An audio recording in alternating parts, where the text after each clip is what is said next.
Good evening. I'm Dr. Richard Terry. I'm the Dean of the Lake Erie College of Osteopathic Medicine at Elmira. And I want to talk to you about the LECOM difference.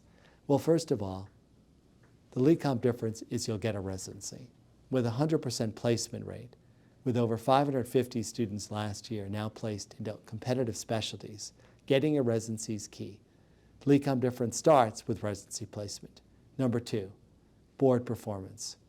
Our board performance is excellent, consistently superior to most other schools. Here, regardless of pathway, you will get the best academic education, preclinical, in the country and have an opportunity to score very well on Part 2 of the boards and certainly pass Part 1. And three, clinical curriculum.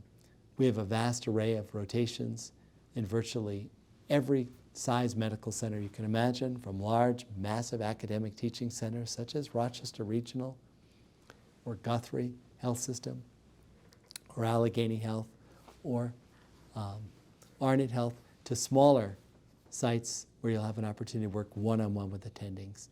So the LECOM difference involves residency placement, board pass rate, and clinical rotations.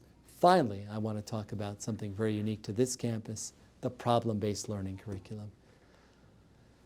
All of our campuses offer it. Bradenton, Elmira, and Seton Hill are exclusively problem-based learning, while Erie offers a small cohort in problem-based learning and others in learning in the traditional lecture discussion pathway. The advantages of problem-based learning are you learn in a manner that is conducive to the way a doctor thinks. We arrive at a diagnosis by putting information, disparate information from various levels, a lab test, a physical exam finding. History, of course, always the most critical. And as it's always been said, 90% of information to make a diagnosis probably comes from the history.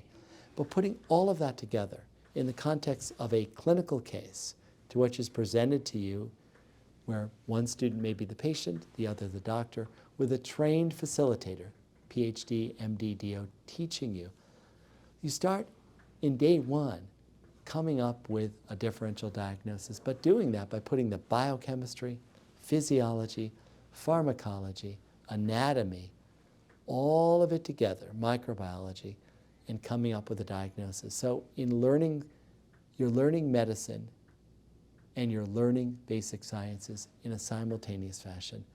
What's that all about? Well, really what it's all about is retention.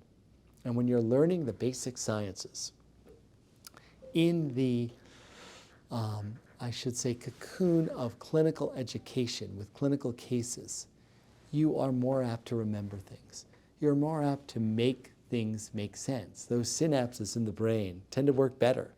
And really, being tested is all simple recall.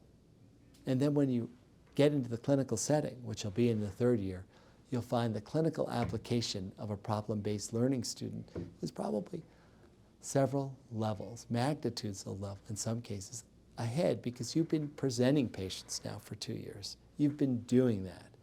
So there are real advantages to the problem-based learning pathway. I'm a big believer in it. I think it produces a student who's more apt to engage in the clinical setting, more to adapt and assimilate better, and ultimately pick up on the way that a doctor learns via the adult learning theory. The adult learning theory and how we absorb information, take it, put it together, and then make it all assimilate into coming up with a differential diagnosis. So those are some advantages of problem-based learning.